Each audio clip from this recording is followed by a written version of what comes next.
শুভ সকাল আমার প্রিয় পরিবার। তোমরা সকলে কেমন আছো? আশা করছি যে যেখান থেকে আমার ব্লগটা দেখছো সকলে ভালো আছো। তোমাদের আশীর্বাদ আর ভালোবাসা সাথে নিয়ে আজকের ব্লগটা শুরু করলাম। তো বন্ধুরা, এখন বাজে ঘড়ির কাঁটায় 6:45 মতো। তো তারপরে ঘুমের থেকে উঠে ওই ঘরের গ্যাসের ওপরে যে পর্দাটা দেওয়া থাকে না, সেইটা তুলে নিলাম। তো তারপরে জানো তো, দুয়োর ঘরে মারুলি জল দিয়ে দিয়েছি আর ঘরে আশিপাশি সব ময়লা নিয়ে এসে উঠানে ফেললাম। তো বন্ধুরা, এই কাজগুলো করতে করতেই না রোদ্দুর উঠে গেল ঝলমল করে। আর তারপর চলে এলাম এইদিকে আমাদের ঘরের পিছনটা আর রাস্তাটায় একটু ঝাঁট দিয়ে দিতে। তো আমি রোজই এই দিকটায় ঝাঁট দেওয়া হয়, তোমাদেরকে দেখানো হয় না, তাই ভাবলাম এই দিকটা আজকে দেখাই। তো বন্ধুরা, তারপরে এই রাস্তাটা দিয়ে তো আমরা ঢুকি, তোমরা তো হোম ট্যুরে দেখেইছো। তো এই দিকেও একটু ঝাঁট দিয়ে দিচ্ছিলাম। তো জানো তো বন্ধুরা, আমি যে সংসারের নিত্যদিন প্রত্যেকটা দিন এত এত কাজ করি না, বিয়ের আগে জানো জলটাও গড়িয়ে খেতাম না। তাই জানো তো, মেয়েরা না বাপের বাড়ি থেকে কোনো কাজ শিখে আসে না। মেয়েরা কিন্তু সময় আর পরিস্থিতির চাপে সব কাজ শিখতে বাধ্য করে। আমি জানো তো বাপের বাড়িতে উনুন লেপা কি জিনিস সেটা নিজের চোখে কখনো দেখিনি। কাঠের উনুনে রান্না তো দূরে থাকলো, উনুন লেপে কি করে সেটাও জানতাম না। কিন্তু পরিস্থিতি আর সময় আমাকে শিখিয়ে দিয়েছে কিভাবে কি করতে হয়। তারপরে মারুলি দেওয়া এগুলো আমাদের এখানে কিচ্ছু নাই, কিন্তু আমাকে সব শিখে নিতে হয়েছে। তাই জানো তো, অনেক বাড়িতেই আমি দেখেছি একটা মেয়ের বিয়ে হয়ে আসার পর থেকেই শ্বশুরবাড়ির লোক বলে ওর এই কাজটা এরকম, ওই কাজটা ভালো করতে পারে না, ভালো করে রান্না বান্না জানে না, ওই সব রান্না আমরা খাই না। তো জানো তো, আমার মনে হয় এরকমটা না করে না, একটা মেয়েকে সব সময় তার ভুলগুলোকে যদি শুধরে দিতে হয়, ভালোভাবে বুঝিয়ে বলতে হবে যে এরকমটা হয় না, করো না, তাহলেই কিন্তু সংসারে অনেক সুখ শান্তি আসে। আর জানো তো বন্ধুরা, যে যতই কাজ না জানুক না, নিজের জানার ইচ্ছাটাও থাকতে হবে। আমি শিখবো, আমি পারবো, আমার দ্বারা এই কাজটা কিন্তু ঠিকই হবে। তাই গুণ থাকলে পরে না মেয়েরা সব কিছু সামলে নিতে পারে। তো বন্ধুরা, তোমাদের সঙ্গে গল্প করতে করতে ওইদিকে দেখেছো আমার উঠান ঝাঁট দেওয়া হয়ে গেল। তারপরে সব বাসি বাসনগুলো মাজা হয়ে গেল। তো তারপর কিছু জামা কাপড় নিয়ে এসে রেখেছিলাম ডোডোর কালকেকার সার্ফের জলে ভিজিয়ে, সেগুলোও না ঝটপট করে কাঁচা ধোয়া করে নিচ্ছিলাম। আর এইদিকে ডোডোর পাপা এসছে ডোডোকে নিয়ে আমার সঙ্গে গল্প করতে। তো এরকমটা না খুব কম দিনই হয় জানো তো। আমি না নিজের মতো নিজে সংসারে কাজ করতে থাকি। ডোডোকে নিয়ে ডোডোর পাপা থাকে, নয় আমার শ্বশুর মশাই থাকে, আর আমার শাশুড়ি মা ঘরের মধ্যেই থাকে। আমার কাজ হয়, তারপর সবাই বেরিয়ে আসে। তো আজকে আমার শ্বশুরমশাই নাই, তাই ডোডোর পাপা চলে এসছে ডোডোকে নিয়ে আমার কাছে গল্প করতে। তো ডোডোর পাপার সঙ্গে গল্প করতে করতে এদিকে দেখেছো আমার কাঁচা ধোয়া হয়ে গেছে। তারপর চলে এলাম বেলতে। তো বন্ধুরা, তোমরা যারা যারা আমার ভিডিওটা এখনো অবধি দেখছো, তোমাদেরকে না আমি অনুরোধ করে বলছি, তোমরা আমার ভিডিওটা স্কিপ না করে পুরো ভিডিওটা দেখার অনুরোধ করছি। আর তোমাদের যদি আমার ভিডিওটা ভালো লেগে থাকে বন্ধুরা, তাহলে একটা লাইক কমেন্ট করো, আর চ্যানেলটা কিন্তু অবশ্যই সাবস্ক্রাইব করে পাশে থাকা বেল বাটনটা প্রেস করে দিও। কারণ কি বলো তো, আমার নিত্যদিনের ভিডিওগুলো তোমাদের কাছে সবার আগে পৌঁছে যাওয়ার জন্য। তো বন্ধুরা, তোমাদের সঙ্গে গল্প করতে করতে দেখেছো কাজগুলো হয়ে গেল। আর এইদিকে এই দেখো সকাল 6টার সময় জল চলে এসছে আমাদের কলে। ঘুম থেকে উঠেই আজ আমি অনেকটা খুশি। সবাই বলছে জল এসছে কলে, একটু দেখো।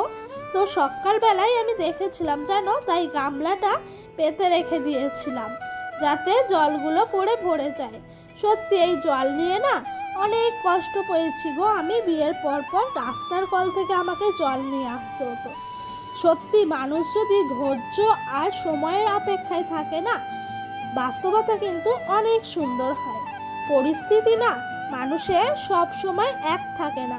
সেই দিন অত কষ্ট পেয়েছি, অত কিছু ভেবেছি, তারপরে কিন্তু আমার বরমশাই মটর বসিয়ে দিয়েছিল। তো মটর বসানোতে কিছুটা আমার সমস্যা মিটে গেছিল। তারপরে কিন্তু এই যে কলটা দেওয়াতে এখন আর কিন্তু জলের অভাবই নাই, এত জল নিয়ে ওঠা যাবে না। তো বন্ধুরা দেখেছো, তোমাদের সঙ্গে কথা বলতে বলতে ওইদিকে আমি কিন্তু ডোডোর সমস্ত জামা কাপড়গুলো উল্টে পাল্টে দিচ্ছিলাম। তারপর চলে এলাম এইদিকে সবজি কাটতে।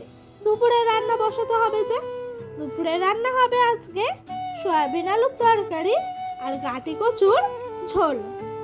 তো এই দেখো আলুগুলো কেটে নিচ্ছি। তো বন্ধুরা চলো তোমাদের সঙ্গে আলু কাটতে কাটতে সুন্দর কিছু কমেন্ট পড়ে নিই।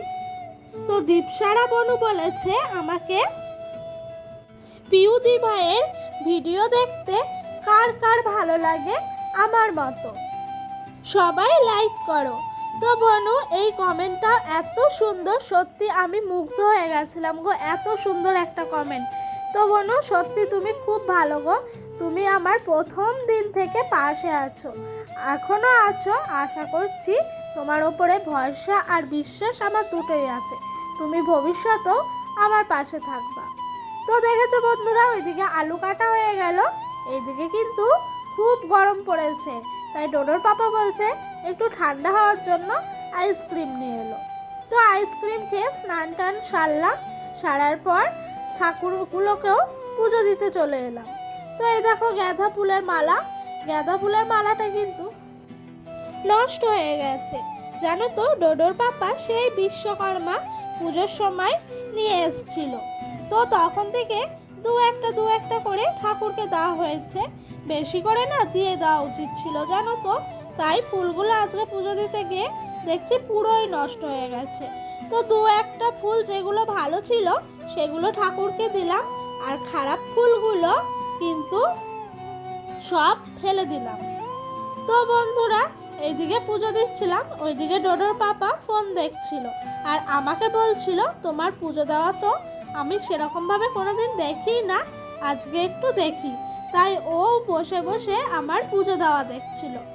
ওইদিকে পুজো দেওয়া হয়ে গেল ঠাকুরকে, এইদিকে চলে এলাম রান্নার দিকে। তো আমার শাশুড়ি মা কাঠের উনানে রান্না করছে আর আমি গ্যাসের মধ্যে তরকারিগুলো বসিয়ে দিয়েছি। তো ডোডো এখন ঘুমাচ্ছে, তাড়াহুড়া করেই সব কাজগুলো শেষ করার চেষ্টা করছি জানো তো বন্ধুরা। তো চলো বন্ধুরা রান্না করতে করতে তোমাদের আরেকটা সুন্দর কমেন্টের উত্তর দেওয়া যাক। তো রিমঝিম বনু বলেছে, যতই কাজ করো না কেন শাশুড়ির মন পাবে না, যদি পুরো বাড়িটা মাথায় করে নাও তাহলেও মন পাওয়া যায় না। আমি সব শাশুড়ির উদ্দেশ্যে বলছি না, এটা কিন্তু একদম বাস্তব কথা জানো তো। কিন্তু আমিও হ্যাঁ এগুলো বলছি মানে আমার নিজের জীবনের সাথে ঘটে গেছে, এসব কাহিনী কিন্তু আমি বলছি না। এসব কিন্তু খোঁজ নিয়ে দেখলে অনেক মেয়ের সাথেই হয়ে থাকে। মেয়েরা শ্বশুর বাড়িতে এসে যতই খাটাখাটনি করুক না কেন, যতই পরিশ্রম করুক না কেন, মেয়েদের কিন্তু কোনোদিনও দাম দেওয়া যায় না। আর মন পাওয়া সেটা তো দূরের কথা, দামই দেওয়া হয় না একটা মেয়েকে, কারণ সেই মেয়েটা হলো পরের বাড়ির মেয়ে। তো বন্ধুরা তোমাদের একটা সুন্দর কমেন্ট পড়লাম, আর ওইদিকে দেখেছো আমি কিন্তু রান্নাটা এদিকে ঢাকা দিয়ে রেখে গেছিলাম, কিছু জামা কাপড় ছিল সেগুলো কাচা ধোয়া করেছি একটু গুছিয়ে নিতে, আর এসে দেখছি সব হয়ে গেছে, মানে সেদ্ধ হয়ে গেছে আলুগুলো আর ভাজা হয়ে গেছে। তাই মশলা কষিয়ে রান্নাগুলো সব শেষ করে নিলাম।